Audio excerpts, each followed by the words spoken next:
Well, Razorback fans, it becomes a question with this Razorback football coaching search. How much of a risk can Arkansas take on their next head coach? Let's talk about it in today's Locked On Razorbacks podcast.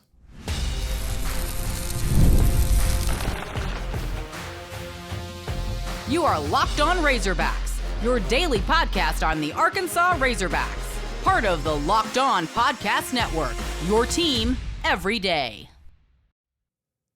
And welcome into the Locked On Razorbacks podcast. I am your host, John Nabors. I am also the host of Inside Arkansas Live, which you can catch every weekday starting at noon on Inside Arkansas and InsideArkansas.com. Today's episode is brought to you by FanDuel. Right now, new customers can bet just $5 and get your first bet. If it wins, you'll get $300 in bonus bets to use across the app. Download the app today. Hope everybody's having a wonderful Thursday as we're getting closer to the weekend. We'll talk a little bit about money when it comes to this coaching search and some of the numbers that are getting thrown around, as well as a shout out to a couple of legends in Razorback sports, Razorback athletics.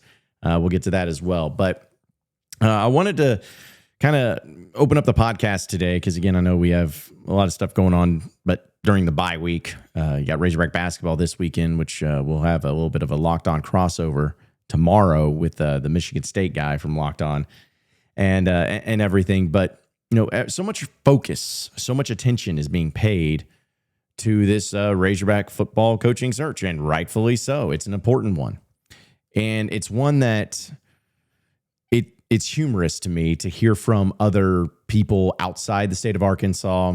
You can call them national media, you can call them regional media, you can call them media from other schools that are vying after the other coaches or the same coaches that Arkansas may or may not be going after. It's just amazing to see the different approaches and the different feelings that Arkansas is viewed upon and how they're viewed by others. But one of the things, though, that I really appreciate is the understanding by Razorback fans in general, just how important this coaching hire is. You can say that about every single coaching hire. We know that. Every AD can say it's like this was a very important one. Like, yes, we all know that. But to actually, in practice, have a coaching situation to where you have to get it right because of the consequences of what happens if you don't get it right, it's never been higher for Arkansas. It's never been more important than this one. Because you've gone so long without any sort of relevancy in college football that it just feels like you're so far away and you're holding on by a string. And it's going to come down to this next coaching hire to decide whether you get pulled up by that string or if the string gets cut. Those are the only two options. I don't think I'm being over dramatic when I say that if Arkansas does not get this coaching hire right and it works out, Arkansas could fall into the depths of a place that they don't want to be. One that you can't climb out of. Being like in quicksand, you finally you're in over your head. That's what it seems to be in the having into the balance of everything. Now, I still have belief that they can make this work. I still have belief that they can get this right. I believe in those things. But you cannot, if you are in the administration or if you're involved with this coaching hire, you cannot fiddle fart around. You cannot just be casual with this. You cannot just say, well, I'm gonna risk it on this guy because he might be an up-and-comer. It may work out. The ceiling's there. The potential is there. You can't treat this as an NBA lottery draft pick with a true freshman that's 18 years old. You can't do it that way. This has to be a surefire thing. This has to be hiring somebody that the second that they step onto campus, everything changes in the positive way. immediately. You have to be able to inspire the fan base while at the same time inspiring those surrounding college football, inspiring the players that are around, inspiring the administration, inspiring the athletic department in general, and inspiring the state, and inspiring, the most important thing, the money. The money has to be inspired in order to flood their money to the program. Because I've said many times before, we'll talk about money a little bit more. But as I said, if you don't have the support financially, it's not going to matter who your coach is. But you cannot risk this on leaving it to chance. You cannot hire a Chad Morris type of guy from SMU where it's like, I hear good things about this guy. I feel like he could do some good things here and there. Could actually work out. There doesn't need to be could. There doesn't need to be hopefully. And again, I know we never know exactly what's going to happen. But you need to hire somebody that you know is going to succeed. Or at least have every bit of the means to succeed, where there's no excuses. Because if you hire another dud, if you hire somebody that ends up being average to below average at best, you're toast. Because then you're going to be going on nearly 20 years. 20 years of irrelevancy in college football. I don't think you all may understand truly how long that is and how detrimental that can be. Like Razorback basketball for a long time, nearly 20 years, was irrelevant. Y'all remember how long that felt. You remember the stats that always got thrown around. Remember how tough that was. Because I'm under the assumption, you'll give a coach 3-4 years. But if they don't come in and inspire anybody and excite anybody, then none of it's going to matter. Because I feel like once you get to that roughly 20-year mark, everyone's going to be looking at you as, okay, well, you were in the past. You've been irrelevant this whole time. You were way back when. That's whatever. You're not anybody. You're not anything. And it's going to be hard to convince people otherwise.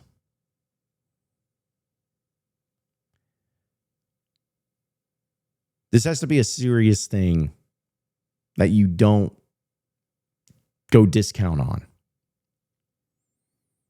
That you don't go with the easy path. You don't go with the coach that doesn't even really have an agent or any agent representation because they're easy to work with. No. You need to go after the coach. And any obstacle or any conflict that gets in between you, you shove them aside, you go right through them, you deal with them and move on. Like, you get to the goal here. They got an agent that's hard to work with and playing hardball. Play it right back until you get over it. You got a coach that's making some demands, or he's got some people of demands of like certain people wants on staff or certain that may not be feasible or may be tough to pull off. Figure it out. You cannot screw this up again. No half measures. Fully accept the situation you're in and don't accept anything less than great. I believe Arkansas and the people involved are approaching this with the right mentality. I believe they are doing the things necessary in order to get to that level of an inspiring, high-level winning coach. I believe that. They have to execute it, though. They have to be able to execute it. I'm going to bring up some bad memories real quick. But you've had some gaffes in this in coaching searches in football before.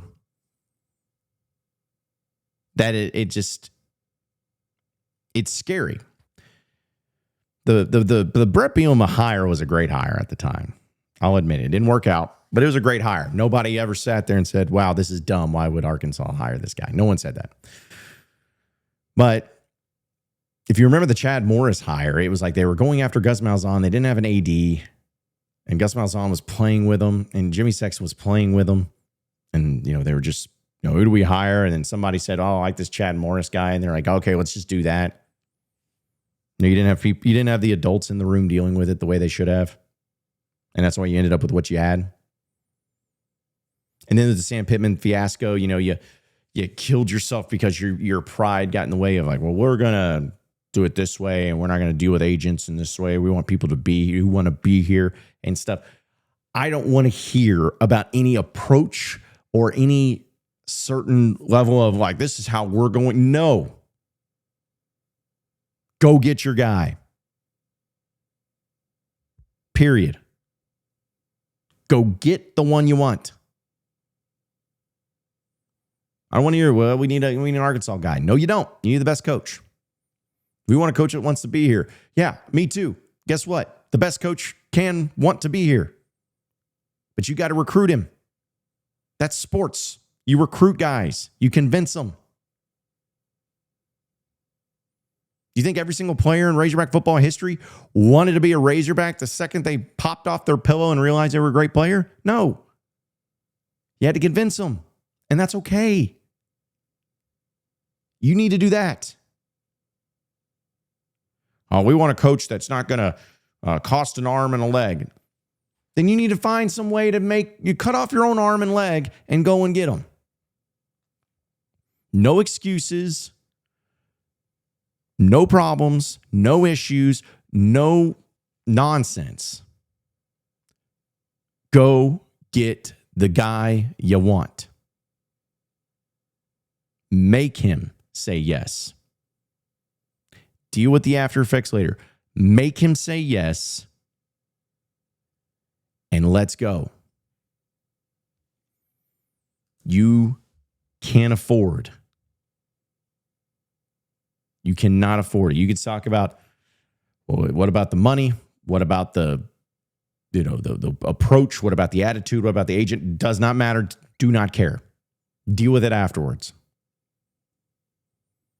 Because a losing football program is a lot more detrimental to this state and everything about it, the economy, everything, than your pride being hurt a little bit. Make the call. But a lot of that's going to come with money. And it comes down to money. I'm going to tell you more about that money here in a second. So stay with us here on Locked On Razorbacks podcast.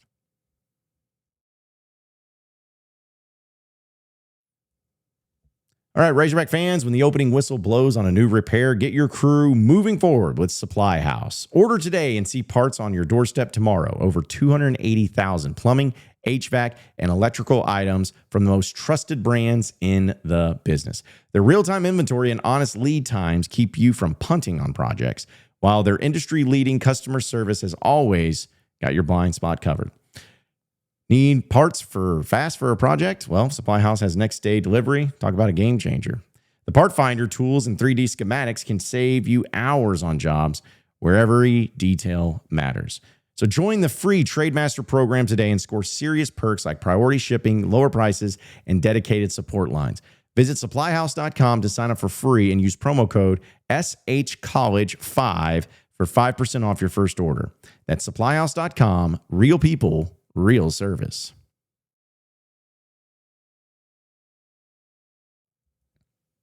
All right, so moving on into the next segment of the Locked On Razorbacks podcast. So, money, something we all like to talk about, right? Money.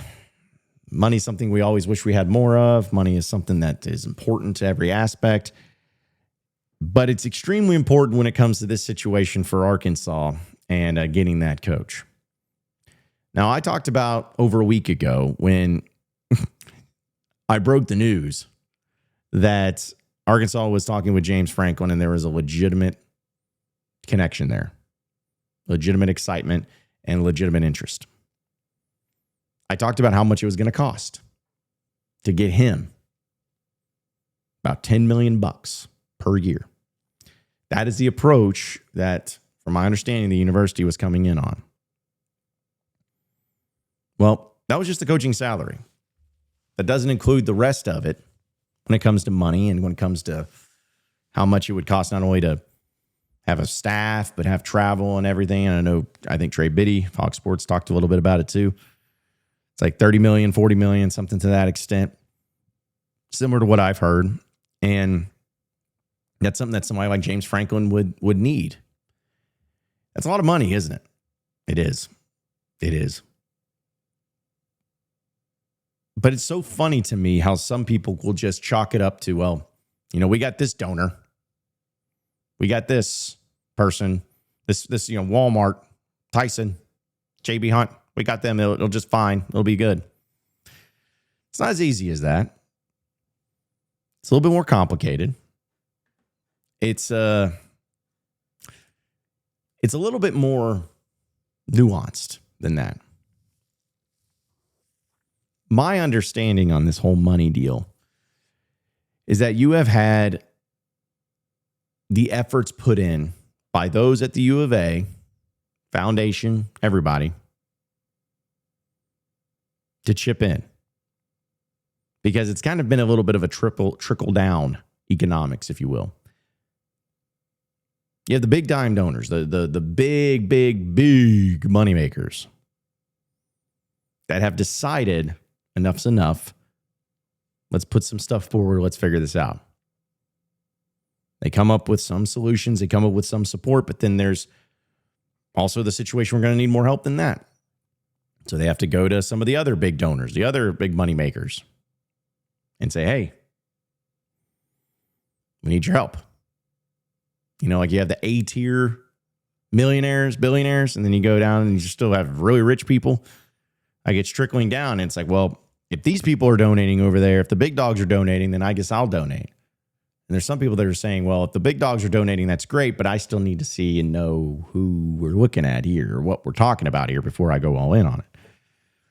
And then once you have that in place and you have that worked out, then you go to, just keep going down the list to the, Burroughs Matthews Diamond, Burroughs Matthews Platinum, Burroughs Matthews Gold, just go down the list. And then kind of comes back to the fans, common fans like me, like most of you, of some sort of help that can work out. It's my understanding that Arkansas is going to have a new wave of collective and dealing with NIL. Now that the Blueprint Sport thing's out of the way, they're not going to announce it and they're not going to talk about it until they get a new coach, because that's obvious. That's the way you do. That's the way you do things. And so that's when people will be able to get involved. But the point is, it's amazing how much you can believe and how much inspiration, as we keep talking about, you can have as someone who can give money or wants to give money to Arkansas if the person above you gives.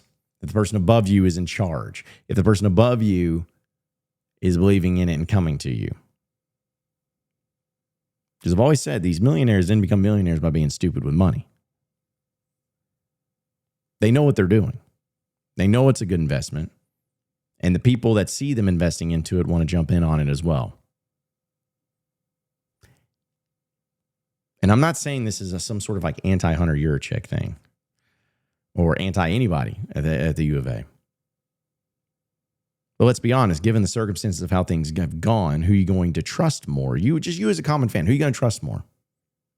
Somebody like the administration and Yurachek and all of them to make a good hire or get a good hire if they come to you for money? Or what if John Tyson was doing it? I'm just using them as an example. John Tyson comes to you. He's like, hey, man, can you give us $20 a month? We're trying to hire this coach. Who are you going to be more likely to give the $20 to? You going to buy more chicken? I will.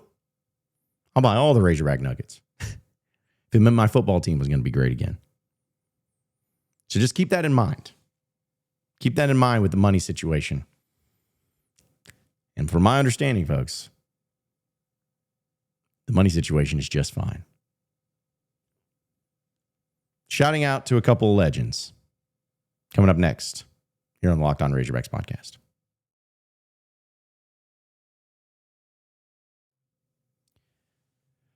All right, before we get into the rest of today's show, I want to remind everybody that the NBA is back, college basketball is back, and of course, FanDuel is the best place to get in on the action. The official sports betting partner of the NBA. Even if you missed the start of the game or you want to ride the hot hand, FanDuel has live bets on everything from who will score the next fourth quarter comebacks or who's going to score next in general.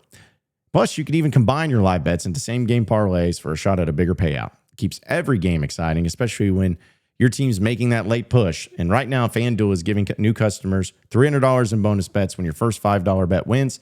So head to FanDuel.com to sign up for and play your game today with FanDuel, the official sports betting partner of the NBA.